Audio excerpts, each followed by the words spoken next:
What's going on, Swoopers? Welcome back to Swoop Luke. This is a very monumental episode in the scheme of my YouTube channel because it is the first episode I will be doing covering the AFLW season and mainly the Collingwood AFLW team, obviously. So, let's roll that intro and jump straight into it.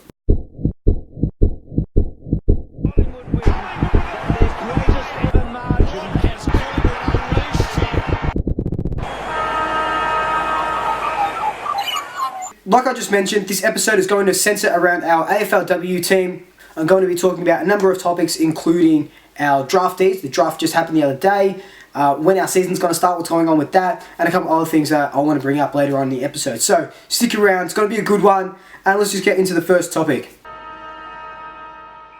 So yesterday, the AFL Draft happened for next season.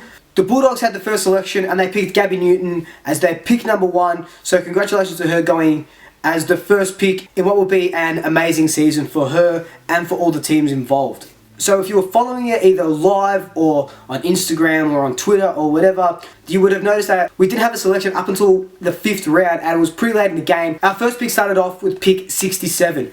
With that pick, we picked up Kayla Ben-Felsen, a 22-year-old from the Casey Demons, can play both up the ground as a forward and down back as a defender, so very versatile. With our second pick, pick 74, we picked up Jordan Membry. She returns to our women's side after being delisted by us actually this season. She played 3 games for us, but she spent time at Hawthorn's VFLW side, and she's back, ready to give it a red hot go, again in the black and white stripes. Our third pick, pick 82, was Alana Porter. She actually played in our Collingwood VFLW side and even won the premiership with them, so it's a huge bonus for her to get picked up by the Collingwood AFLW side, so huge props to her and thank you again for that premiership. Our fourth pick, pick 89, was Ebony O'Day from the GWS Giants. She was with them this season. She's yet to make her debut, but she's a tough on-baller, and a little bit of a fun fact, she holds the world record in unicycling for the platform long jump, so I don't know how that's going to work on the footy field, but I'm sure we'll work it out. With our very last pick, pick 94, we recruited Michaela Roberts from the Northern Territory. She brings a lot of speed and a lot of pressure around the ball. So congrats to our 4 newest recruits, 1 returning recruit,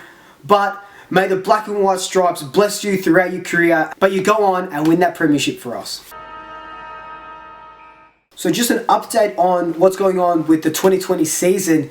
It's a lot of uncertainty at the moment due to a CBA deal not being agreed upon by the players or by the majority of the players, the AFL and the AFL Players Association. So what happened was the first CBA deal, which would, give the players a little bit more money, determines the length of the season and stuff like that. Only 70% of the players agreed to it, but the AFLPA made their own sort of rule, I guess, that they have to have 75% of the players. So because that 5% of the players not agreeing to it, they've had to scrap that deal and come up with a better one, essentially. So pretty much what's going on, it is to do a little bit about the money, but it also has to do with the length of the season. The first CBA deal said that they would play 8 games next season, 9 games the season after, and by 2022, they'd be playing 10 games. What majority of the girls want, from what I'm reading, is that they want to play each team twice, which would make it about 13 games, I'm pretty sure. And, playing each other twice is exactly what should happen. It happens in all the big, the leagues. Premier League does it, they play each other twice. The A-League, they play each other 3 times and stuff like that. Even how the men's should be, but that's a different story.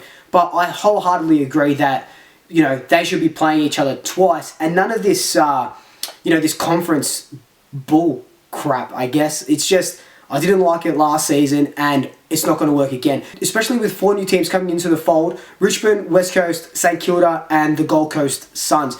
It's going to be a big competition, and we have to be on, and everyone has to be on the right page for this to be a success. That's just my quick take on it. Obviously, it's a little bit more convoluted than that. There's a lot more information. Check the AFL website or AFL Women's website, and it'll tell you all about it if you want to have another look into it. But that's just a quickened Swoop Luke version, if you will.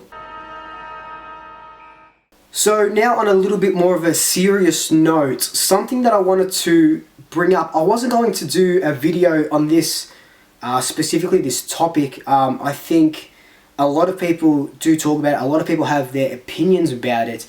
But it was brought to my attention early this morning, and I thought, you know what, I'm going to do a video about the draft and the season and stuff, but I will include what I'm going to talk about now. So bear with me. I haven't written anything down, classic Luke, but let's just sit down, have a conversation. Well, it's not really a conversation if I'm talking and no one's responding, but let's have a conversation, and you can leave your comments and opinions in the comment section on my YouTube page or on my Instagram page.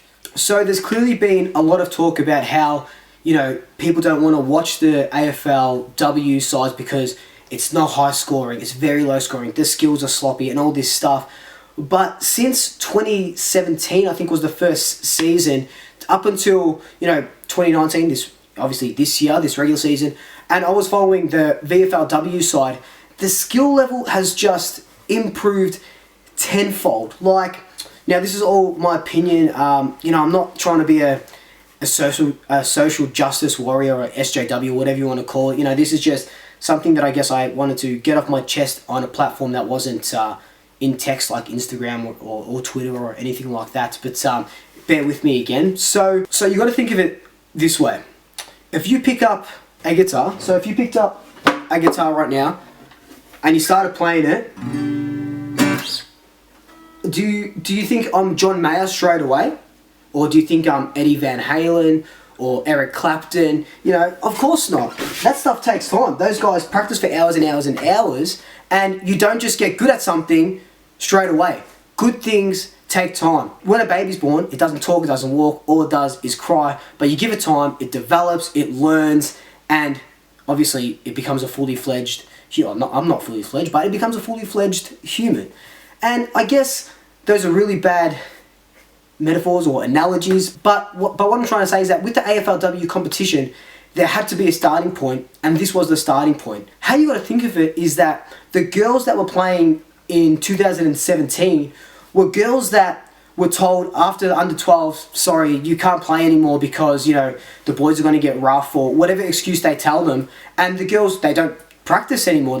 Maybe they have a kick in the park or something, but they don't play competitively anymore, until the AFLW existed. So, yes, okay, they practice in their backyard and stuff, but they don't have those coaches, they don't have those teams, and since 2017 when the season started, there has been a staggering rise of local footy clubs that now have girls teams. When you think of the AFLW competition, you shouldn't be thinking about how it looks now and, it's not a spectacle, they're not kicking 70, 80, 90 points a game, they're kicking 2 goals 17. You don't think about stuff like that. What you got to think about is in 10, 12 years time, when these under 8 girls are 18, 19, 20 and have played from under 8s, 10s, 12, 14, 16s, blah, blah, blah, all the way up to senior level, that's when, having this outlet, having this competition is just going to be just phenomenal. I do feel like the AFL Association as a whole did kind of force this competition a little bit too quickly. It wasn't planned out as well as it should have, and maybe they think it was. I just feel like it wasn't. Going into 2020, the 2020 season, we don't have a fixture, and it starts in a couple of months, or it's supposed to start in a couple of months. Going from playing each other to then conferences, and now it might just be playing each other again. Very topsy-turvy. Leaves all the players on edge, not knowing what's going to happen next season if they're going season by season. And I just think that all this backlash about the spectacle and stuff, it's just a little bit cliched now. Like, okay, cool, you hate the AFLW. Thank you, next. All right, you're just a part of the pack in a sense, And everyone has their right to their opinion. I totally agree with that. That's fine. But and this is my opinion. You can bash me in the comments or whatever. But they're just my thoughts in regards to the whole AFLW competition as a whole. I do think that this competition will take Australia by storm when we give it the right time of day, when the AFL knows exactly what they want to do with this competition, and when we all start to take it a little bit more seriously. Because you've got to think, these girls aren't full-time players. They're teachers, doctors, nurses, some of them, live in Adelaide, they go to play in Brisbane, then they go back to Adelaide because they've only been in Brisbane for a couple of months and they come back. You know, it's stuff like that. But with the men's, it's their full-time profession. This isn't the girls' full-time profession. They're doing it on the side. I don't want to say it's a hobby, but it's like they're just doing it on the side because they love it. They don't care. They don't want to make $600,000 yet anyway, you know. Maybe some players do command that later on down the road. But what I'm trying to say is that, you know, this is just part-time for them. If it was full-time, it'd be a different story. But because it's part-time for now, we've got to give it the respect that it needs and the respect that it deserves. And look, I probably should have scripted something out because I feel like I was mumbling or not getting my proper point across. But they're just my thoughts, and let me know yours in the comment section below or on Instagram. Anyway, thank you so much for watching. Coming up, I will be doing a 2010 to 2019 Team of the Decade, which will be really fun. I will also be releasing my player ratings on my Instagram channel at SwoopLuke, so definitely give that a check out in the next couple of days. But in the meantime, like, comment, subscribe, tell your family, tell your friends, tell your pets, and until next time, double shackers, I'll swoop you later. Fuck, why can't I do this anymore? Bear with me, I haven't written anything down. It's got to be a lot of stutter.